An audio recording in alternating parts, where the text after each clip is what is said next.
Ram Ram Hare Hare, Hare Krishna Krishna Krishna Hare Hare, Hare Rama Rama Rama Hare Hare, Hare. All of you please chant.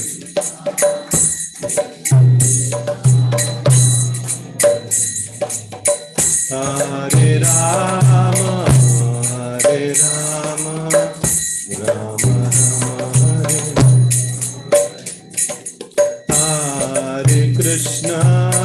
Hare Krishna Krishna Krishna Hare Hare, Hare Rama Rama Rama Hare Hare. Please chant, all of you. Krishna Krishna Hare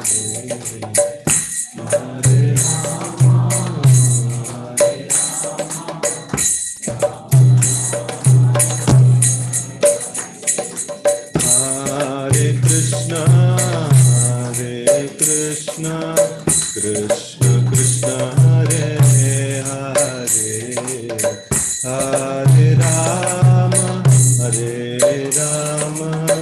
Rama Rama Hare Hare. Kindly chant.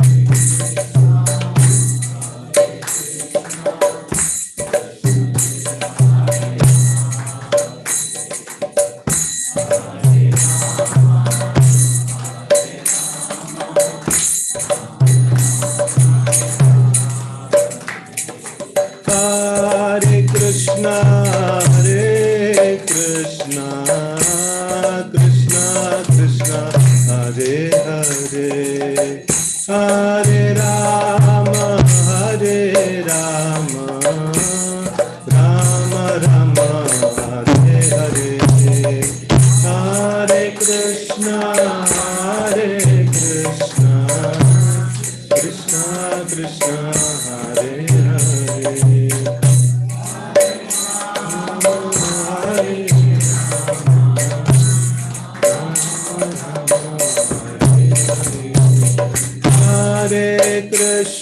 Hare Krishna Krishna Krishna Hare Hare, Hare Rama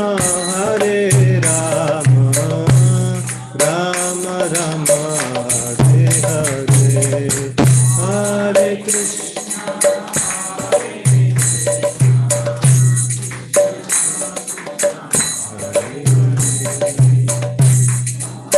Rama Hare Krishna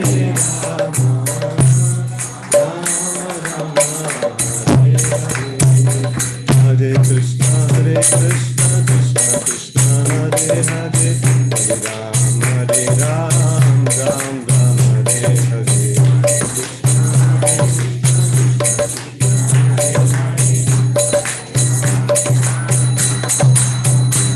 Hare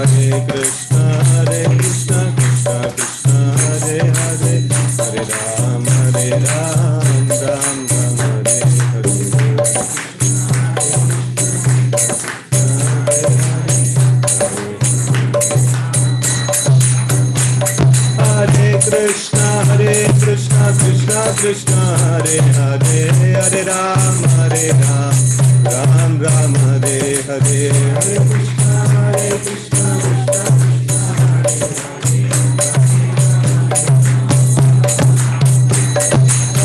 Krishna Hare Krishna Krishna Krishna Hare Hare, Hare Ram Ram Hare Hare.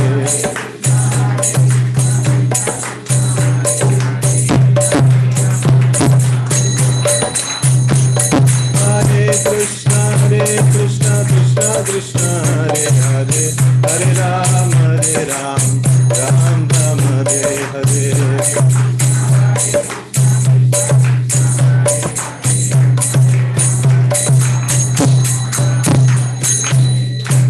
Harinam Sankirtan ki Jai. Hare Krishna.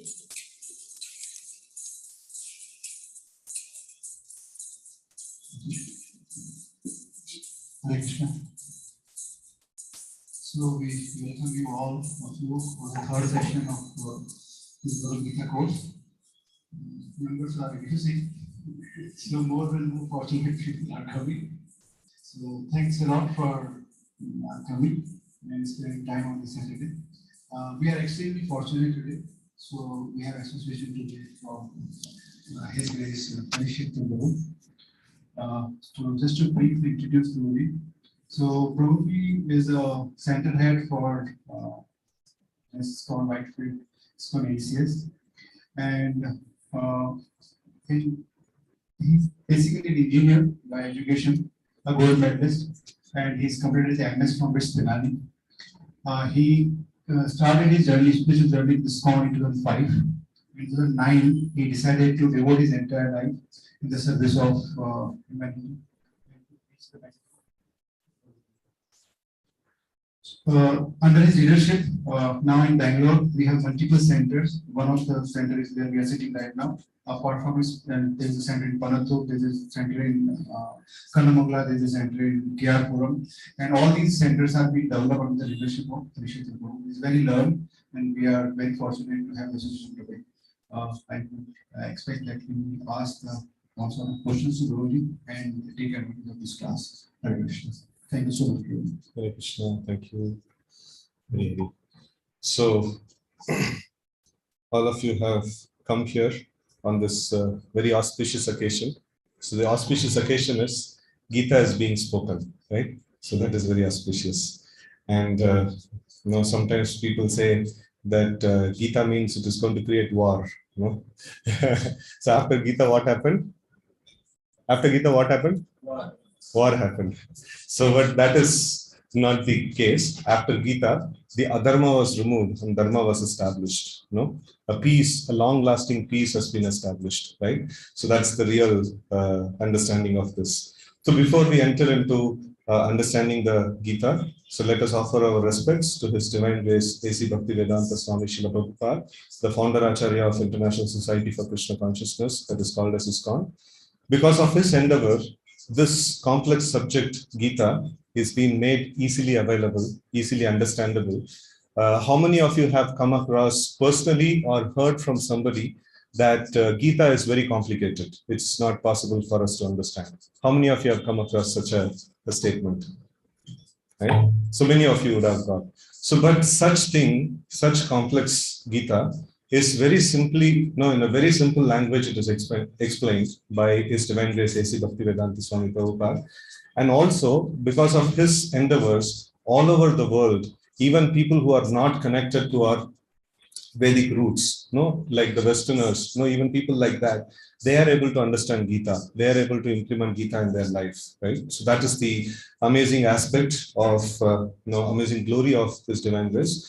So let us offer our respects and let us take His blessings so that we will be able to understand Gita very well, right? Hare Krishna. So now we will continue with our today's topic. So originally we had named this topic as the suffering, the root cause analysis of the suffering, right? So what is the topic? Tips to overcome suffering. So the topics may change, but the content is the same, right? So it's like the root cause analysis. If you want to have an understanding of how to overcome suffering, so we need to understand it to the core.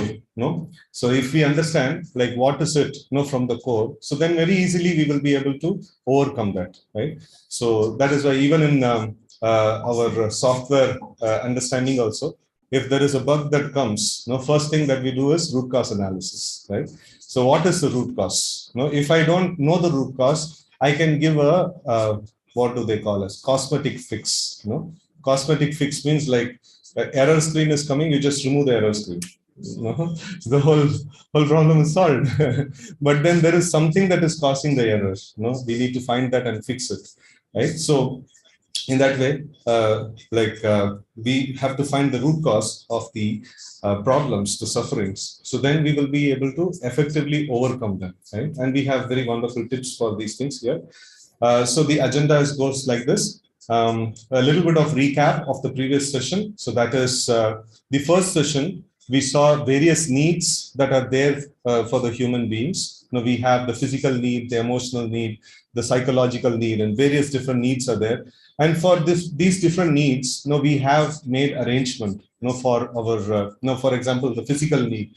So we have made arrangement. We have a rented house or we have a permanent house, whatever it is. And then we have an arrangement for eating. We have an arrangement for taking care of our rest and stuff like that. So emotional need. We have our friends and relatives. People are there. So that takes care of the emotional need. So in this way, various needs are there, but there is also a need of spiritual need is also there. For every human being. So this spiritual need is perfectly satisfied. By Bhagavad Gita, by studying Bhagavad Gita. So that is where the Bhagavad Gita fits in. Why this Bhagavad Gita course is necessary in my life. Without this, will my life not go on? So we have satisfied various different needs. We have taken measures to address various different needs in our life. And now this is also an essential need that is there, that is spiritual need. We are spiritual beings, right? We are not dead matter. We are spiritual beings and we have a spiritual need. When all our needs are completely addressed, then we will be happy, right? So here we are, to study Bhagavad Gita in order to understand, how to satisfy this spiritual need, which all of us have. And, in the second session, we saw the success formula. Anybody remember the success formula? We saw second session is basically the summary of first chapter of Gita to some extent. So in that, we saw that Duryodhana very, very expertly arranging for the military arrangement and so expert, and his size is also very big and his expertise of arrangement is also very nice. And he has big personalities like Bhishma, Drona, and great personalities are there, who come with a lot of experience, right? And on the other side, Bhima is leading the army, and he is known for his short temper. Like if something is going wrong, like he will just get anger, and then he will lose track of what he's doing. So that's the case in the Pandavas side. And in the Kauravas side, Bhishma and Drona, they are very, very seasoned warriors, very seasoned warriors. Many battles they have seen. So, and they are quite powerful also. They are not ordinary people. So very, very powerful. So with all the thing, the strength is more, the expertise is more, the organization is amazing in the side of Duryodhana. In spite of all these things, he had to face failure. What's the reason? What is the success formula then? If management, organization, expertise, and all these things are the success formula, so Duryodhana had all of it, but still he failed. So what is the actual success formula? So that, like, anybody remembers some points from the success formula? Even a wild guess also would do. We're not expecting you to remember. So, but still, if you can remember, that's nice. Spiritually not connected, okay? Right guidance, yeah. So they were having right guidance. Pandavas having right guidance. That's amazing, yeah. Anything else? Anything related to the purpose of their activity? So the Kauravas were adharmic. So the first sloka of Gita starts with, what is the first sloka of Gita? Dharma kshetre Kurukshetre Samaveta Viyutsava. So Dharma Kshetre Kurukshetre. So the who is speaking this sloka, by the way? Dhritarashtra. Yeah, Dhritarashtra is speaking. So the holy book, it's an amazing thing. Such a holy book as Bhagavad Gita is opened by Dhritarashtra. A person who's blind spiritually and materially. He's condemned like anything, and he opens the book. He speaks the first shloka. It's a very ironical thing. A holy book opened by a what is that? Useless guy.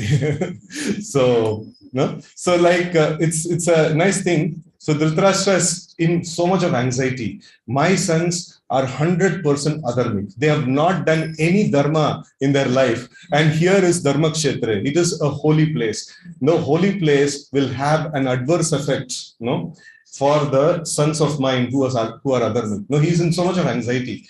And then this holy environment is the first, this one of success, first aspect of success. So we need to have the right intention, we need to do the right dharma, and we need to have a holy place. And we can make our home also holy place by the way of keeping it clean, by doing regular worship, by chanting Hare Krishna. So we can actually make our home, very holy, right? So many times I mentioned this particular example.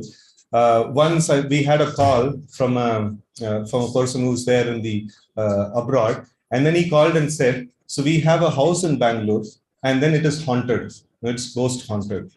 And can you do something about it?" He called up the ISKCON temple number, and then he asked, "Can you do something about it?" Now we told, like, see, we have Hare Krishna mantra. It is so auspicious, so pure. If you want, like, we can go there and chant Hare Krishna mantra. He told, like, no, do something. So we have to get rid of this ghost. So then we went there, with all of our students. We went there and we chanted the Hare Krishna mantra. And we told, like, no, we feel the place is okay. So, like, you can take charge of this. He told, no, I'm not staying there in Bangalore, and this house is locked up. And my friend takes care of it. Once in a while, he sends some laborers and he takes care of it. And a labor the last week was seriously attacked. And I don't want this place to be vacant. Please, you ISKCON people, take it over. This is like a bungalow. No, we don't have sufficient means to pay rent for this thing. No rent, nothing is needed. You just simply stay there. Like, okay, you're giving so much. So since last 6 years, we have been staying in that place near HPR layout, in Bangalore, near to Manyata, like some 5-6 kilometers from Manyata. So devotees are living, and no incidents, everything is good. So we can see that a place can be made auspicious by the way of chanting Hare Krishna mantra, by keeping it clean, by offering regular worship. A place where there is no regular chanting is happening, a place where it's filthy and it is not kept nicely and things like that. So that place attracts the bad elements, right? So to be successful, to be effective, we need to have a good environment. And also we should not be like Duryodhana, right? So we should be like the Pandavas, right? So that's one of the formula for success formula. Anything else? Any other success formula you remember? So one success formula is be with Narayan and don't chase Lakshmi. More we chase Lakshmi, Lakshmi may or may not stay with us. More we get devoted to Narayan, Lakshmi automatically stays in that place, right? Anybody wants Lakshmi. Lakshmi means what? Money, good fortune, and all the nice aspects of life. So if we chase, the ironical thing is, if we chase that, we will not get that, right? So in this material world, everybody is in one way or other chasing good ranks, good marks, good beauty, good education, good wealth, and all these good fortune are given by Lakshmi Devi. And everybody are going very, very madly behind it, and hardly people have it. Why this is so? And on the contrary, in the spiritual world, everybody is attached to the Supreme Lord. And the description of spiritual world goes like this. Chintamani prakara sadmashu kalpa vriksha laksha vrateshu sharabir abhipalayantam Lakshmi sahasra satasambrama sevyamanam Govindam adi purusham tamaham bhajami. So Lord Brahma is telling, I am worshipping Govinda, the Adi Purusha, the original Supreme Lord. What is he? Like, what does he look like? Where does he stay? He stays in Vaikuntha, and that Vaikuntha is like Lakshmi Sahasra Satasambrama Sevyamanam. Thousands of Lakshmis are ready to serve the Supreme Lord Narayan, right? And then there is Chintamani. The dust particles over there are Chintamani. So just by whatever you desire, you will get that immediately. So here we have Chinta for money, and there they have Chintamani. So they're not running behind money, and the money producing dust is strewn over everywhere. Chintamani Sadmashu Jai Shri Prabhupada. Kalpa Vriksha. So there is Kalpa Vriksha. Kalpa Vriksha, again, desire fulfilling tree. And here trees, they give mango or fruits, some different fruits and things like that. There, every tree can give everything. So that's the kind of this one. So where Lord Narayana is the center, Lakshmi profusely blesses that place. Where Narayana is not there in the center, we just simply want Lakshmi. That's actually mentality of Duryodhana. Sorry, no, Duryodhana also, no, he wanted the kingdom without Krishna and without the devotees of Krishna. And also Ravana, no, Ravana wanted Sita without Lord Ram, right? So that's the mentality. So going behind money, good fortune, good wealth, and things like that, it is without devotion to the Supreme Lord is actually a Ravana mentality. And we don't want to be Ravana, right? So it will be very, very miserable. Even when he had Sita in his hand, he was miserable. Even when he lost the battle, he was miserable. He was continuously miserable. No, so the wealth alone cannot make no people happy. No good fortune alone cannot make no people happy. It's the devotion to the Lord makes people happy, right? So that's the amazing thing. So on the other side, like no Ravana's Ram's side, no the we see that Jatayu was dead but happily, and many soldiers of Lord Ram also gave up their life happily. No, they never had to go through any misery or no difficulty, right? So let's live with devotion and let's live happily, right? So these are all some of the aspects of the success formula. Pandavas had the Lord in their side, and then Pandavas had the good environment, and many other wonderful aspects were described in the last session. So this is the success formula. And then today we see that the last session ended with a tragedy. So Arjuna had all the good fortune. He had Krishna to advise. He has Krishna as his chariot driver. Everything is good. No, we saw that success formula. Whatever success formula is there, good environment, good people, and the best counsel available in this world. Everything is there with Arjuna. But finally, he fell into depression. No, so why? Because I have to face my relatives. I have to kill my own relatives in the battle. Though they are adharmic, but still they are my relatives, right? So he was having so many different, difficulties in going forward, to fight that battle. And this suffering, what is this? Like this brings about a chapter, the second chapter, which addresses the root cause of suffering. So, and by understanding this root cause, Arjuna was given this education, like what is the root cause of your suffering? So Arjuna wanted to know that I want to be happy. I want to, I know that this battle has to be fought, but I'm not able to do. I'm so much, dragged by the affection for my family members. And I'm seeing the respectable people like Bhishma, Drona, and people like that, from whom I got my lessons. They are my teachers. They are my gurus. Now, how can I fight with them? It is not possible. So he was putting so many different, reasons of suffering and reasons which is tearing him apart. Like he's not able to be in his proper composure. Even Gandiva is slipping out from his hand. So whereas Arjuna, nobody can, even if somebody says you give up your Gandiva, he will cut off his head. That's how he's so proud about having his Gandiva. And he's in so much depression, his Gandiva is slipping from his hand. So what is this cause of suffering? Arjuna, generally speaking, if you see even a patient goes to a doctor and he will say, I have this problem, that problem, and things like that. The doctor will say, let's take an X-ray. Let's do some tests. Let's understand what is the root cause. Generally, a person who is going through suffering, he cannot properly articulate the reasons for his suffering. He can never come to the root cause of the suffering.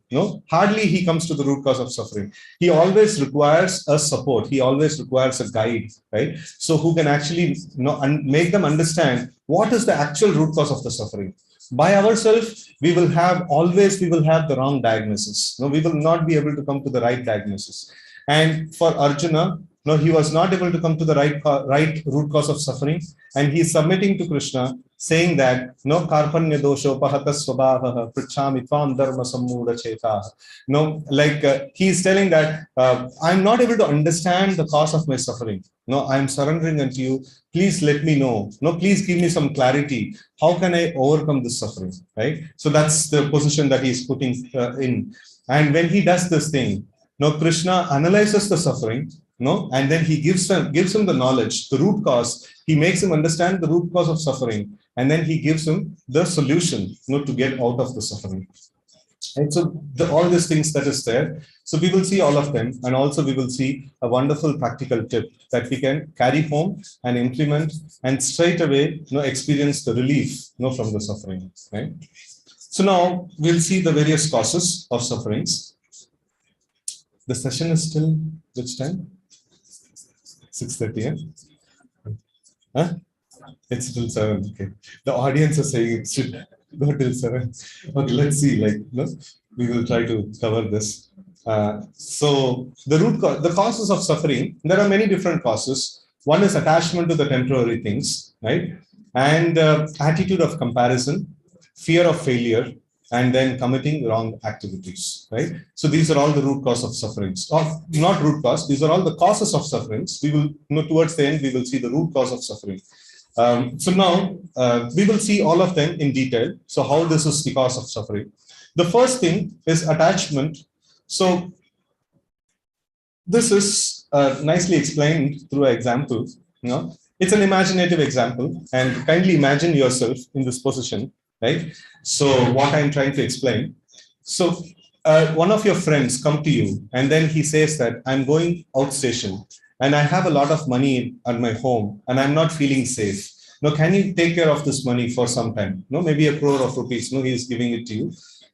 He has maintained some cash or some jewelry or something like that, and he's giving it to you. And after a week of his trip, he comes back and takes it back. This is the scenario number one, right? In the second scenario, you have won a lottery of 1 crore of rupees. It's so nice, right? No, how many of you want to win a lottery for 1 crore? So I want. It's nice, right? So we can utilize it for many good purposes, right? So we can feed the poor, we can do a lot of charity and so many things. Of course, like you can buy some car and bungalow also. So like, so you can do some nice things with that money. So you get a 1 crore of lottery, and after a week, it is stolen. No, it is stolen from your home. So now tell me, in the first case, when your friend gives you 1 crore of rupee and takes it back after a week, will you feel the pain at the time? No, so you just were keeping it and as a service to him, and then you gave it off to him. In the second scenario, you won a lottery, and after a week it was stolen. Will it cause pain to you? Intense pain, right? It'll be like a heart attack. So it'll be very, very painful. One small mobile phone gets lost, we get pain, right? So now 1 crore of rupees, like it's too much. And if you lose it, you definitely get pain. What is the cause? In the first case, also 1 crore came to you and after a week it left. And in second case, also 1 crore came to you and after a week it left. What caused the pain in the case two? What is the cause? Attachment. In the first case, you maintain that 1 crore, understanding that it doesn't belong to me, it belongs to my friend, and I have to give it back, right? And in the second case, you meditated on that 1 crore. Oh, I'm going to enjoy this money in this and such way. You built your imaginative palace, and overnight it has just crashed. No, so it becomes a pain. It causes pain. So this attachment is cause of pain. Huh? What is that? Yeah, you all can shift a little closer. It'll be nice. So this is a very important point to understand. Arjuna's first argument was, how can I punish my own family members? This is due to attachment. And Krishna's instruction starts with, the way to deal with this attachment is understanding what is temporary and acting on the permanent platform. Understanding what is permanent and acting on the platform of permanence. This brings us to the interesting subject of body and soul, the first lesson given by Lord Krishna in Bhagavad Gita. Right? So after Arjuna submits, like towards like few shlokas in the second chapter, Arjuna submits himself to Krishna, and then Krishna starts the first lesson. First of all, he chastises Arjuna. You are such a learned person. You went to Gurukul. You learned so many things. And even after that, you're not able to understand this. So let me make you understand. So he starts his first lesson. And that lesson is the lesson of the comparison between the body and soul, right? So body is temporary and the soul is permanent, and we are soul, right? So acting on the bodily platform, acting on the temporary platform is going to be miserable. Acting on the platform of soul is going to be a very nice, happy situation. So that's the first lesson that Lord Krishna is going to give to Arjuna. And whenever I present this topic, this is an FAQ that is anticipated and it is put already. Is attachment wrong? Without attachment, we cannot prosper in any domain. If I want to progress in any domain, first of all, I need to have passion. I need to have attachment. I need to have a lot of attachment to achieve my goal. That is when I'll be able to perform. And you say attachment is wrong. Attachment is the cause of suffering. This will not trigger any action in my life. This can actually potentially make people lazy in the life. Now, how can we accept such an argument? How can I be without any attachment? Right? So the attachment in itself is not criticized. The attachment to temporary things is criticized, right? So if you make your goal of life a temporary thing, which will be vanished, which will be broken, which will be smashed, no, it is a wrong proposition. Actually, it is a proposition, or it is a condition that I am made for myself to become in a miserable condition, right? So if I know something is temporary, better not to have attachment to it, right? So now, what are the situations of temporary association? We go in the train. How many of you have gone in train or flight? No, all of you have traveled. No, otherwise you would have not been there in Bangalore. No, I don't see anybody is from native Bangalore. So you have traveled, either bus or a train or a flight. How many of you got attached to your compartment, or how many of you got attached to the seat that you have traveled in the train? No, right? It's a temporary situation. I'm going to get down. No, why should I be attached to it, right? So in the same way, why should we be attached to this body? No, I'm going to quit this body at certain point in time, right? Right? I'm going to quit this body at certain point in time. So in that way, so one nice joke I saw somebody had forwarded to me. It's a nice small picture. A sadhu is sitting there in his ashram, and like this, a small chatai is there, and he's sitting and he's doing his activities. One traveler comes, and traveler from the western part, like America or somewhere, and he's asking his sadhu, "Where is your furniture?" And the sadhu is telling, "Where are your furniture?" And the traveler saying, like, "No, I'm a traveler. No, I have back at my home, no, back at my place, back in US, I have my home, and there is a lot of furniture."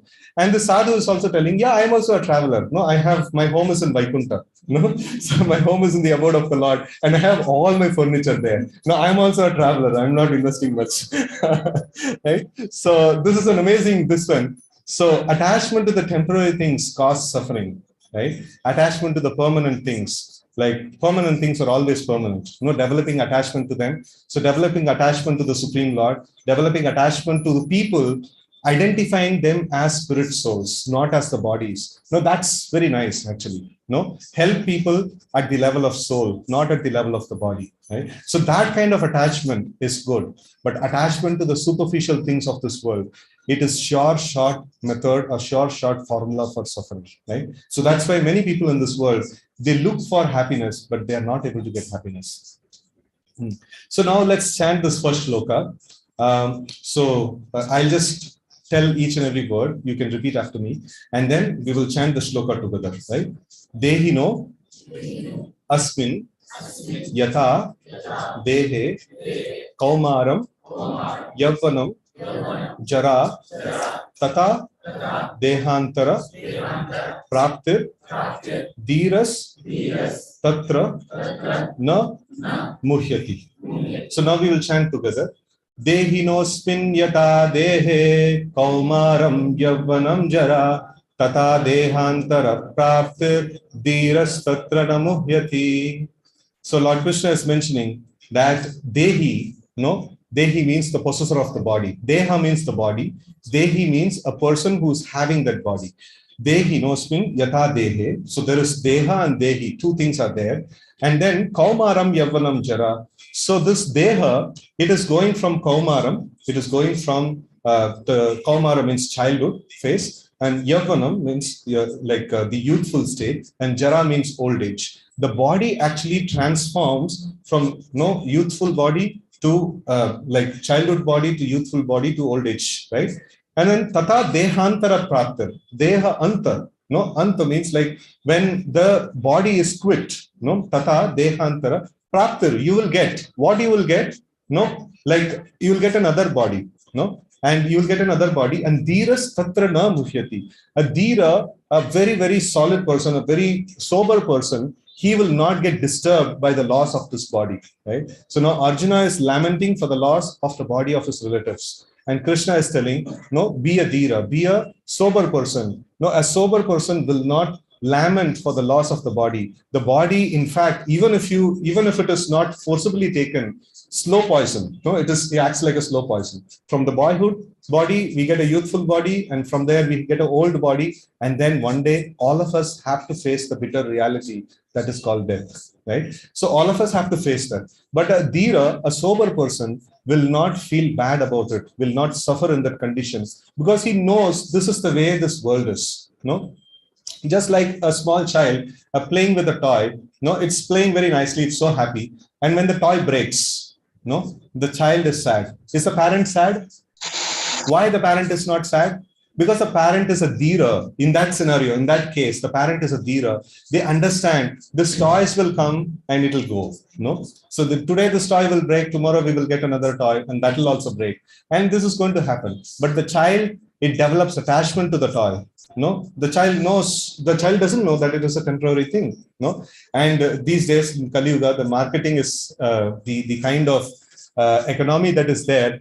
Things are made to destroy. No, like that is when the economy will keep moving, right? So the economy goes up when you spend, when you keep buying things. No, that is when the economy will shine very nicely. It's a very useless formula of economy. The Vedic economy is the economy based on the land, the cows, and the natural things. And in the modern economies, it's based on the stuff. And the stuff is made to break.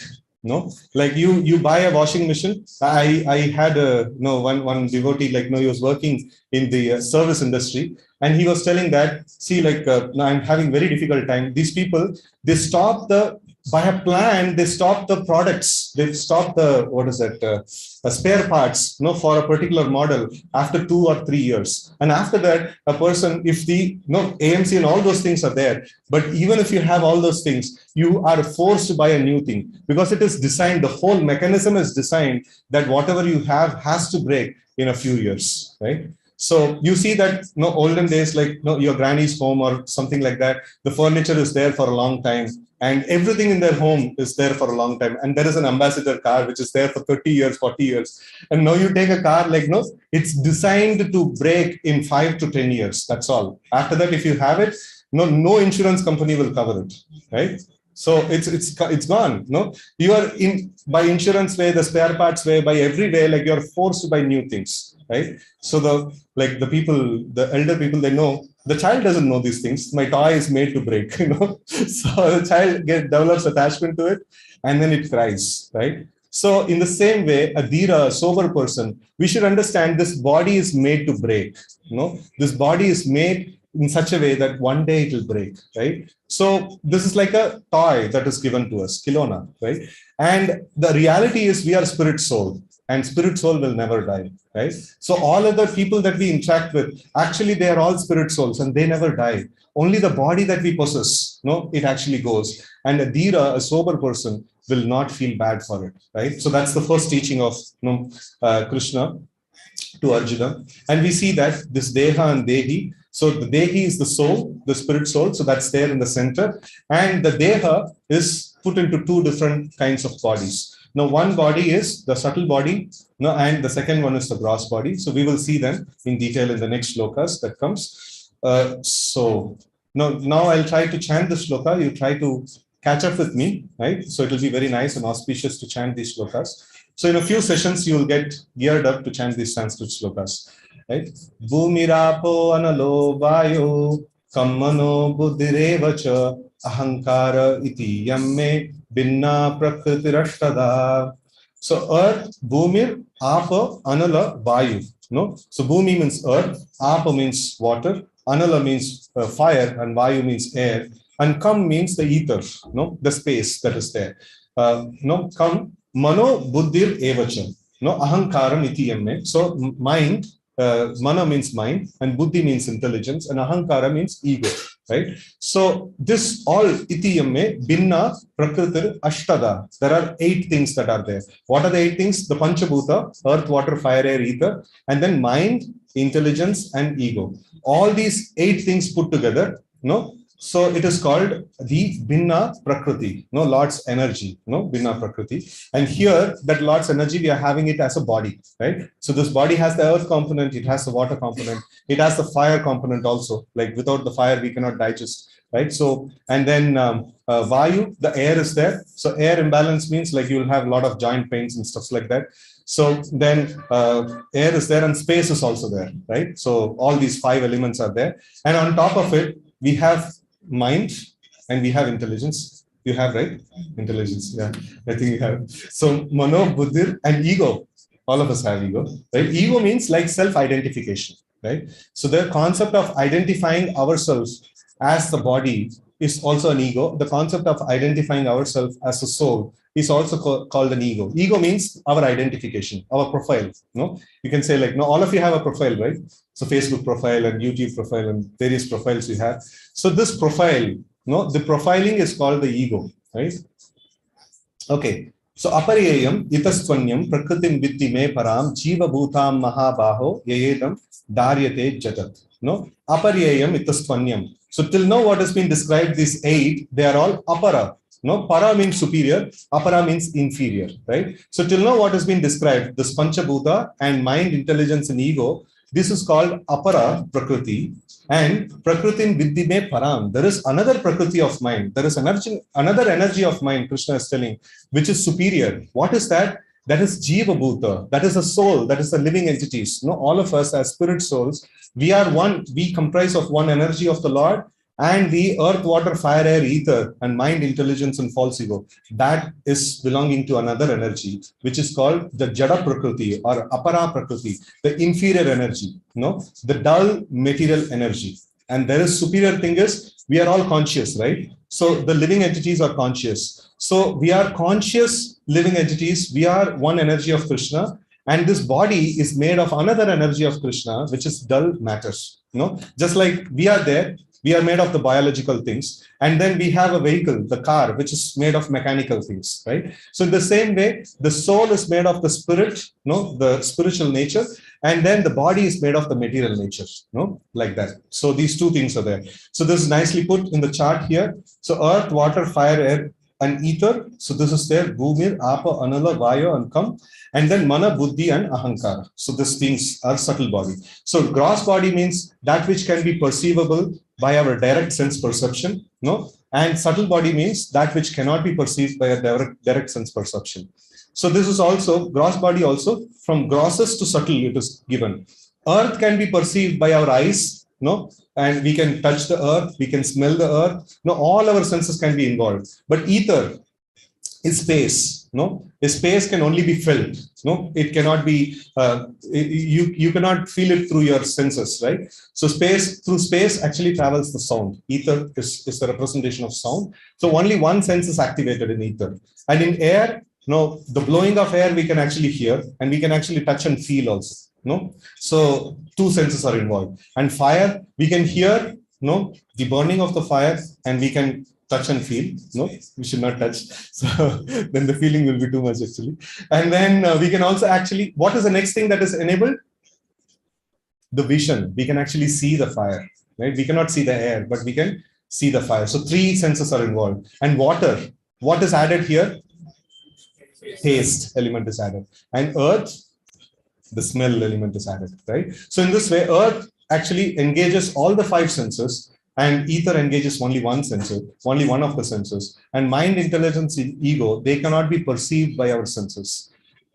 So you have intelligence. When I ask a question, you respond to it. In that way, I can actually determine, right? So you have an intelligence, right? So in this way, the mind and intelligence, we will actually see the difference and its workings in the future session. There is an exclusive session on the mind, so which talks about the workings of the mind, how the workings of the mind is actually happening, and working of the intelligence and things like that. So we will go to the root of these various things.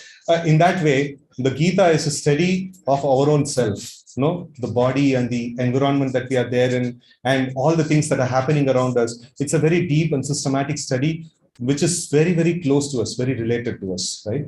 So now we will see. Okay, so this is a nice picture which I found in the social media. Sometimes it is hard to open our hands, but we have to. So this is a person who has fallen off from a cliff, and then he's catching hold of a very tender branch of a tree, and then he's supposed to take help, and there are people ready to help. So but he's carrying a very heavy burden of ego, right? He's not able to open up, and that ego is the one which is going to crash him down, and he's not able to open up his hand and take his help, right? So this is the attachment to the temporary things, right? So just a small teaser over there. Okay, so the next thing is Krishna is telling Antavanta ime deha nitya shokta sharirinaha anashino aprameyasya tasmad yudyashva bharata.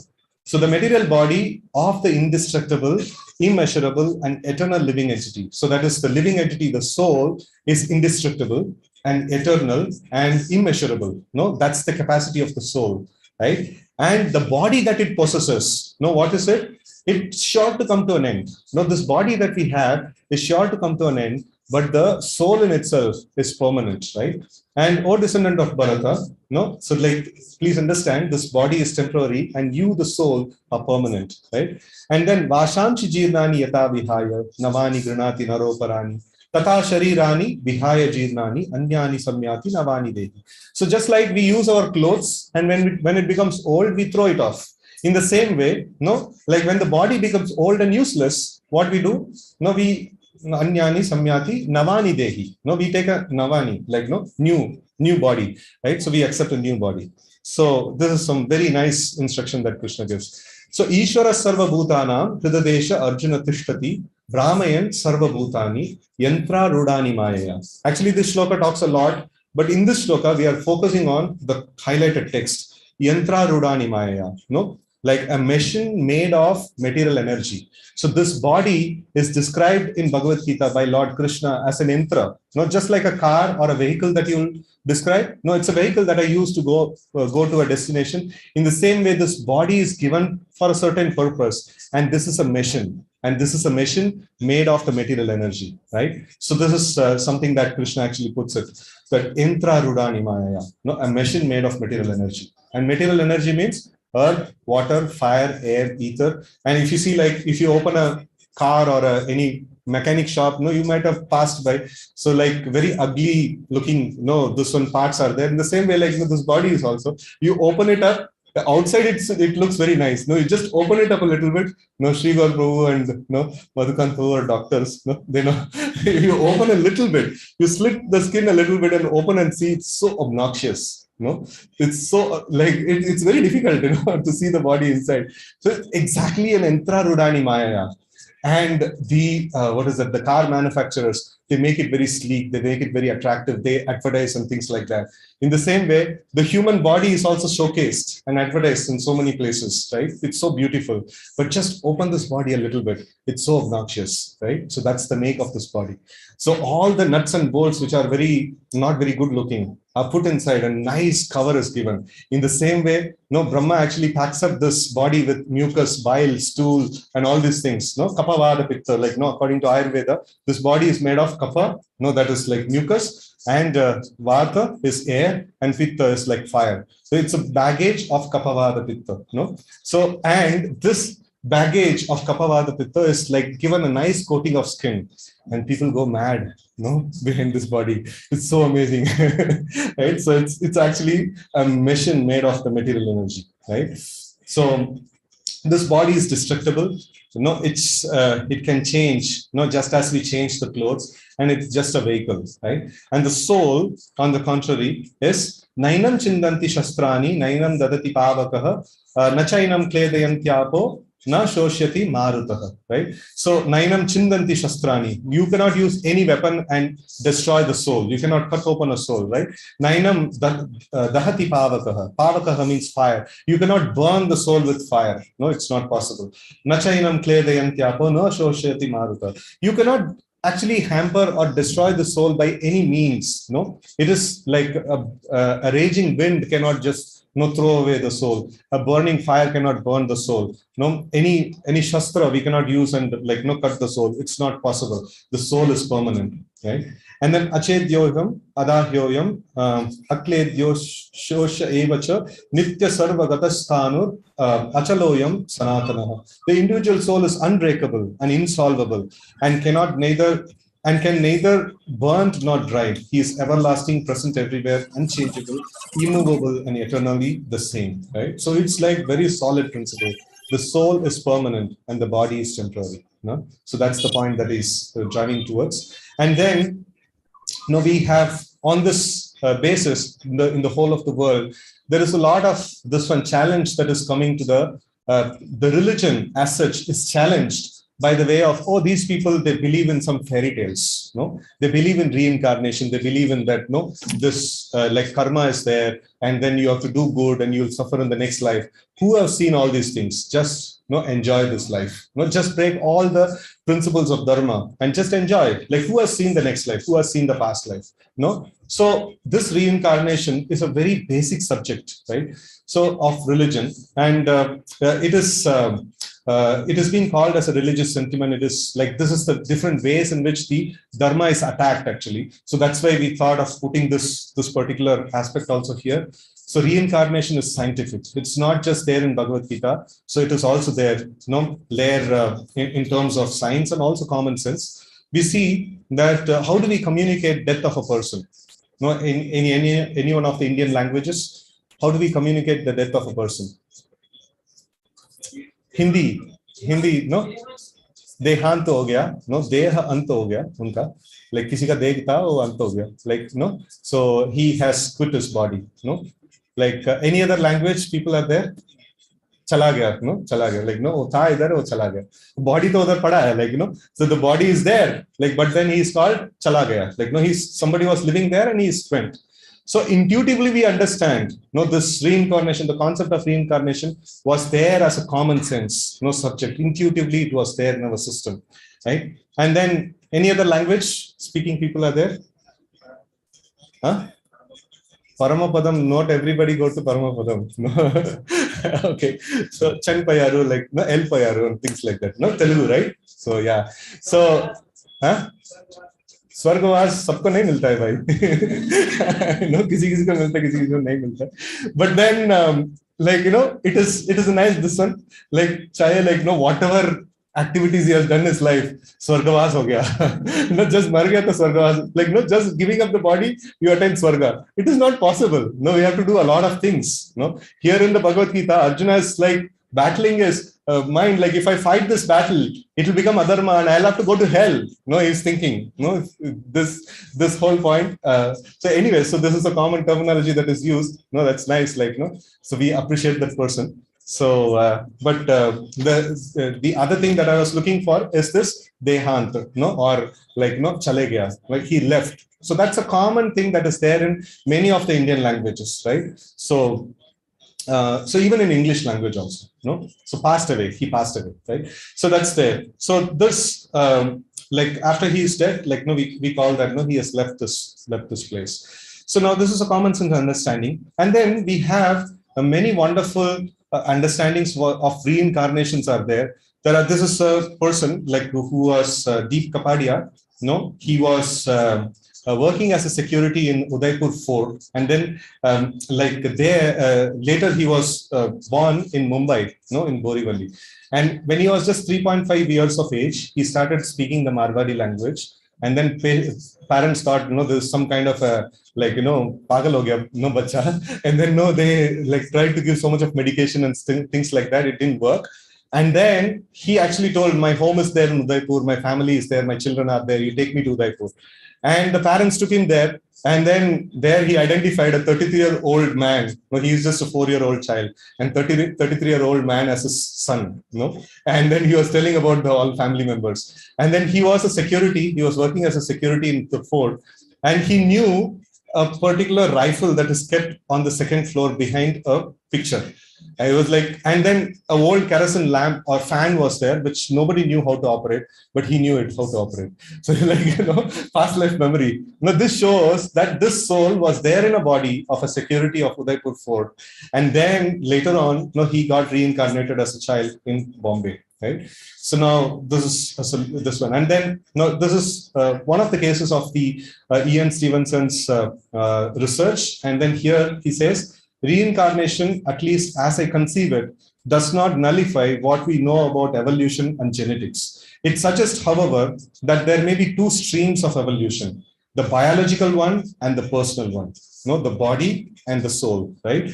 And that during terrestrial lives, these streams may interact, the body and the soul, we coexist in this body, and then we function, the soul functions through this body. But then there are two streams. One is the biological body and another is the spirit soul, right? So even the scientists have come to this conclusion. It is not that, the Bhagavad Gita, people call it as sentimental or some religious text and things like that. But after a lot of research, they come back to the same point, right? So, and then near-death experiences, there are many near-death experiences where the patients, like when they are operated, so after the operation, they are completely they are given anesthesia, and then clinically they are dead, actually. So, but then they are able to describe, what the doctors were speaking, so what was going on and things like that. That means the body was kept in anesthesia, but then the soul had an out-of-body experience. The soul could able to come out and it could able to see different things which are going around there. So this near-death experience also shows us there is an body that is there and there is soul that is there, coexist. Right? So with this, we can understand that we as a person with soul exist, and which we exist beyond the body. Even when this body actually is destroyed, we continue to exist. So the body is temporary and the soul is permanent, and attachment to the temporary causes suffering.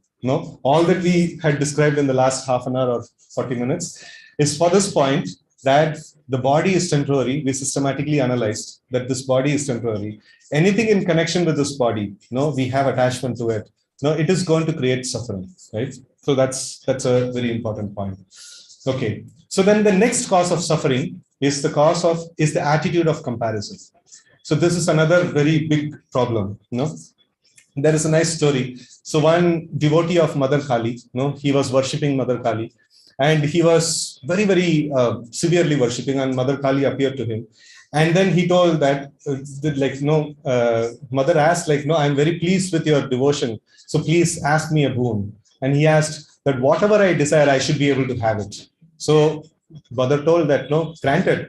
And then he was in so much of ecstasy. And then she put a clause, she put a star over there. Every product comes with a star. So, so she put a star over there, but this guy unfortunately, did not listen, because he was rejoicing his victory of tapasya. He got the boon that anything he desires, he will get it. So Mother Kali told that, only small thing is that your neighbor will get double of it. That's all. Your neighbor will get double of it. And this guy, first of all, he thought that I need to have a car. He got a car, and then where from the happiness comes? The happiness comes when I go out and boast myself. See, I've got a new car. You see, so amazing. And if people appreciate you got a very amazing car. And when people appreciate it, that is when we get some happiness, right? And he got the car, he went out and he saw his neighbor has two new beautiful cars. All his happiness is went for toss, and he was so morose. Whatever he wanted, he got it, but then still he was morose. So then, he got, he desired that he should have a 2-story building. He was so happy. And he went out and he saw the neighbor 4-story building. And it continued, and his suffering saw no end, actually. But then finally, he got some way in which he can become happy. You know what it is? How did he become happy? He asked for a boon. Huh? What is that?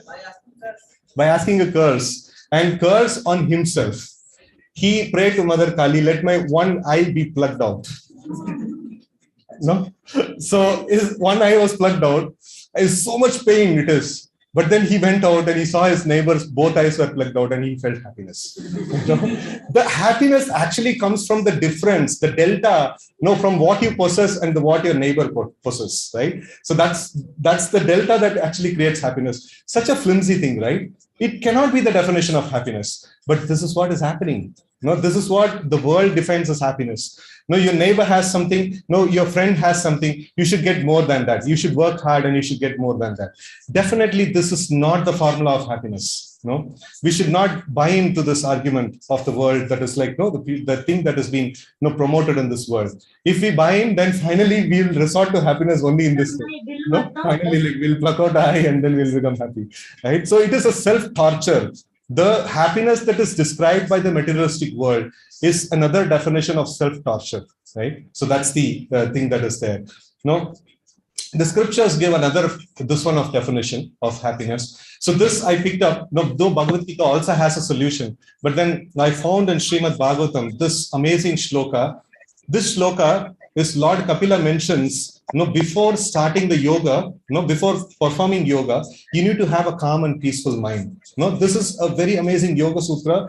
Lord Kapila, he's a supreme Lord himself, and also like he taught the mystic yoga system, right? So he taught this amazing, this yoga sutra. It's really, really amazing. You please focus on this particular shloka. Swadharmacharanam shaktya vidarmacha nivartanam daival labdena santosha atmavit charanarchanam. This every single line is loaded with what is that, tips for becoming happy, tips for getting out of suffering. So what we are supposed to do, we should do swadharma. Swadharma means according to our nature, we are made to do certain activities. Swadharma acharanam. We should perform our swadharma. So work according to our nature, and work is meant for the satisfaction of our mind, right? So when we work to our to our capacity, and when we work according to our nature, we actually get satisfaction. We actually get peace, right? So for example, if a Kshatriya is there, a Kshatriya can handle 100 problems at a time very peacefully. A manager, a very, very powerful manager or a Kshatriya, at the same time, if you put a Shudra in even one problem in front of him, he will start crying. So for a Kshatriya to be peaceful, he need to have 100 problems to solve. And for a Shudra to be peaceful, he should be kept problem free. So it's like the different people have different nature, and according to their nature, they need to have engagement, right? So it's not one thing fits everybody. Everybody has a different nature, and everybody has to work according to his nature. And how much to work? Shaktya. To the best of our capacity, we should work. It's not that how much we are paid for, we will work. How much we have. There are various considerations are there, but we should see that Swadharmacharanam Shaktya. We should work according to our full capacity. A lazy person will think, why should I do this work? Somebody else can do it, right? And a crazy person will think that why everybody are able to do, I'm not able to do. So I should be also able to do, like that. So this is lazy and crazy. And a normal person will think, okay, this is my nature and this is my capacity, and let me engage according to my nature and capacity, right? So that's the Swadharmacharanam Shaktya. Right. So one thing causes inferiority complex is I cannot do these things. Okay, we are not meant to do these things or something like that. I cannot do these things. That pushes one in depression. What it takes to get into a depression, another person's success, another person's good progress. That puts another person in success, in depression. Right. So we should see that he has the capacity, he is doing it. Let's appreciate that. And I have a certain capacity. Let me do to the best of my capacity, right? So I am not here to imitate him. I'm not here to copy paste what he is doing. I am uniquely made, and I have my capacities and I have my nature. Let me engage according to that, right? So that's a very important thing, Swadharmacharanam and Shaktya, right? And superiority complex means, you see, I can do these things. I will show the world that how best I can do. This actually brings in pride, and this actually drives away all the friends, and such a person will become lonely eventually, right? So superiority complex and inferiority complex, both are not very good. Now we have to come to reality complex. I don't know if something is there like that. So, so in this way, we see that we have to work according to our nature, and we have to work to the best of our capacity. And then Vidarmacha Nivartanam. We should not do another's job, somebody else's job. So just why do sometimes I ask what profession you have taken? People say I have taken the software engineering. And why did you take? So generally I expect I like that profession. So, but then he says, no, my friend also took. No, that's why I also took. And you ask a student who's graduating or who's actually passing on from 12th standard, and he has to choose a stream. And then he's choosing a particular stream. And you ask, what do you want to become? I want to take engineering, and especially in this college. Why? Because my friend is there in the same branch. No, that's okay. But you have a particular nature, and you have to work according to your nature. and then you will be peaceful, right? So this is very interesting thing, right? And then many times we see even from the part of the parents also, they also push. The child wants to become something, and then the parents push. No, you should become an engineer. You should become a doctor. You should become like this, become like that. Nobody ever actually understands what's the nature of the child. Know what is his innate quality. Know what he will do. In what situation he will be happy. So that is not actually seen. The society, what the norm is, the society sets. What is being promoted as the popular thing, I must be doing it, right? So no consideration of the nature, no consideration of my quality and things like that. Just do whatever is the popular thing. So this is actually a formula for becoming, getting into suffering. So that's why more and more in the modern day, we see that people are getting into depression. People are getting into these unheard of, disease, which in the past is not the case. In the past, our Vedic system is not a sentimental system, not a less advanced system. It's actually highly advanced and evolved system where people were allowed to perform activities according to their nature. When the child is born, according to the Vedic system, the child is put forward in front of the child. Some money is kept, some book is kept, some different articles are kept. If the child touches the money, that means he is a Vaishya. He's going to be behind the money. So he's going to make some good progress in business. So he should be trained as a Vaishya. And if the child touches the book, then he should be trained as a Brahmana. The inclination of the child is seen right from the birth. During the Namakarana, all these procedures are done. Such a scientific system, and we call it as sentimental, and we call it as less advanced, and and things like that. So this is the success of the invaders or the people who actually ruled over us, or the modern day marketing and things like that, consumerism and things like that. Whatever it may be, all of them together they have cheated us. They have taken us off the Vedic system, which is so amazing, which is so scientific, right? And so now we see that, and then Daival Labdena Santosha. That's a very, very important principle. The result, the result, we should be happy with whatever result that comes, from the work. So here, if you see, the attachment is given to the nature of work. The work in itself I should be attached to, and the result should not drive my work, right? So that's a very important thing. In the Vedic culture, if you ask somebody, like if you do this activity, your dharma, you will not get sufficient things. You will not be remunerated sufficiently. But if you break your dharma, you will get better remuneration. And he will say, no, at any cost, I will not break my dharma. So I will stand by my dharma. That will be the answer. In the modern day, you see, like, if you do this work, like you will get this remuneration, but if you cheat a little bit, you will get a better pay. And then you say, okay, fine. Like, ultimately the end substantiate the means. Like, the end is actually the most important thing. I get the result.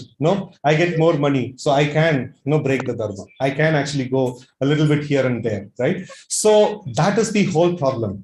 So the training that is given, in the modern day is result. Right from the childhood, what is the rank that you have got? How much, like, result, everything is gauged based on result.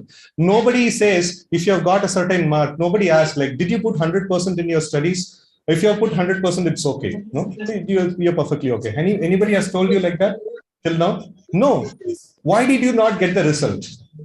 So that's the whole point. So, like, the whole orientation is put on, like, the result. But actually, the Vedic system, the orientation is given on the quality of work. If you have done the quality of work, that's good. Result doesn't matter, right? So that's the thing that has been put in this one. So obviously, when you focus on the quality of work, definitely you'll get a better result, than thinking about the result in itself, right? So just to summarize, we should perform our duty and work up to our maximum capacity, and don't aspire for another's duty, and be satisfied with whatever result is achieved. And duty is meant for the satisfaction of mind. As I mentioned, this is a Yoga Sutra, given by Kapila Dev. By performing this, like, we will get the satisfaction of mind, and then we can think of progress. In the satisfaction of mind, in the peace of mind, we can actually think of progress. Any formula in this is wrong. We are working against our nature, or we are overly attached to the results, or we are not working to our capacity. We have more energy, but we are working less. And we are not, we are too much attached to the result and things like that. We will always be miserable. That's the formula for miserable condition. And to be happy, we need to work according to our nature to the best of our capacity and not do others' duty and don't be attached to the results. This is the formula for being happy and peaceful. Right? And in the eyes of the Lord, He's a supreme employer. All of us are His servants, right? And in the eyes of the Lord, even the Hanuman, Lord Ram, he treated Hanuman, who actually did Herculean tasks and major service. He treated him and a squirrel, who did a minor service. Both of them were treated equally. So ultimately, in the eyes of the Lord, it's not the quantum of work, it's not the quantum of result that He produces. It's the quality of work that is appreciated, right? So that's very important. And the third cause of suffering is doing wrong activities. I am actually doing the wrong activity. Now I'm going beyond the time. so just excuse me. So we will finish it quickly. Right? So third cause is dhyato vishayan pumsa sangateshu bajayate sangat sanjayate kama krodho vijayate. Right? So contemplation on the sense objects. Dhyato, contemplation. So dhyato vishayan means sense objects. So when we contemplate on the sense objects, so we develop attachment towards them. And when we develop attachment towards them, so then the next thing is attachment increases and the lust actually comes. Lust means I cannot be there without it. I must have it, right? And then when the lust is unfulfilled, then we get anger, right? So kama krodho vijayate. So from lust comes anger. And then krodhat bhavati sammoha, sammohat smriti vibhramaha, smriti bhamsat buddhi nashat pranashyati. So anger, like from anger, there is bewilderment. Krodhat bhavati sammoha. Moha means bewilderment. Sammohat smriti vibhrama. So loss of intelligence. And then from there, like he actually falls. Buddhi nashat pranashyati. He actually falls down. And when he falls down, he comes to the point of like doing social crimes, suicide, rape, and all those things. So whenever these things happen, the law is made more tighter and stricter. So like rape cases, many times it happens. So the law is made stricter and stricter. But the problem is, it is not the problem is not there. The problem is dhyato vishayan pumsa. It is just like if you are there standing on a cliff and then you jump off the cliff, and you are there in altitude A, altitude B, altitude C, and finally you crash on the ground. So now in all these different states, when can you reverse the whole action? Before jumping off, right? So after I jump off, I can only pass through the different altitudes and finally crash. So the Vedic system is train people on sense control. And the modern system is make the rules and laws very stricter. If anybody does this crime, he should be given like terminal punishment. He should be hanged and he should be like punished very severely and things like that. You can make any rule you want. This will not stop. Why? Because the problem is not there. The problem is in the original place. The students are not taught how to control the senses. In the Vedic Gurukul, the first thing that is taught is sense control. Right? So like first thing that is sense control, even a king, even a prince, he is there. He will go to the Gurukul and he has to humbly beg from door to door, and he has to take alms and he is taught in all aspects of sense control. And then he is put as the king, right? So then he is eligible to rule over, right? So why the Vedic society, these things were not too many in number. Why? Because the importance was there in sense control. Dhyato vishayan pumsa. In there only they controlled. And now in the modern thing, in the modern world, like we allow everything freely. All the sense objects are allowed freely and free mixing and everything is freely allowed. But then you cannot do the crime. It's not possible. Because dhyato vishayan pumsa. The contemplation on the sense object starts and then definitely there must be fall. We jump off the cliff and then you make rules to reverse the thing like in different altitudes. It's not possible. It is not reversible, right? So the important thing is to work on the sense control. So this is committing wrong activities is cause of suffering, because if I commit wrong activities, the consequence I have to face. So that's one of the cause of sufferings. Nasti buddhi ayuktasya nachayuktasya bhavana Nacha bhavyatha shantir ashantasya kutashutam. One who is not connected with the Supreme in Krishna consciousness can have neither transcendental intelligence nor a steady mind, without which there is no possibility of peace. And how can there be any happiness without peace? Right? So here we saw that in this whole thing, if you are connected, just like in this room, the lights are turned on. What's the proof that the lights are turned on? We can see each other, right? So that's the proof that the lights are turned on. So in the same way, the Vedas talk about tamasoma jyotirgama. Like tamasoma, don't be there in the darkness. Jyotirgama, go towards the light, right? So now, what is this darkness they are talking about? No, we are able to see each other. No, what is the darkness that we have? The darkness is that we are able to see only the temporary things, right? So that is the darkness. So when we are called as enlightened, light is what is that? Light jalana, dimag mein batti jalana, so dimag ki batti jalana. So what is that? Enlightenment means to understand, means to have connection with the Supreme Lord.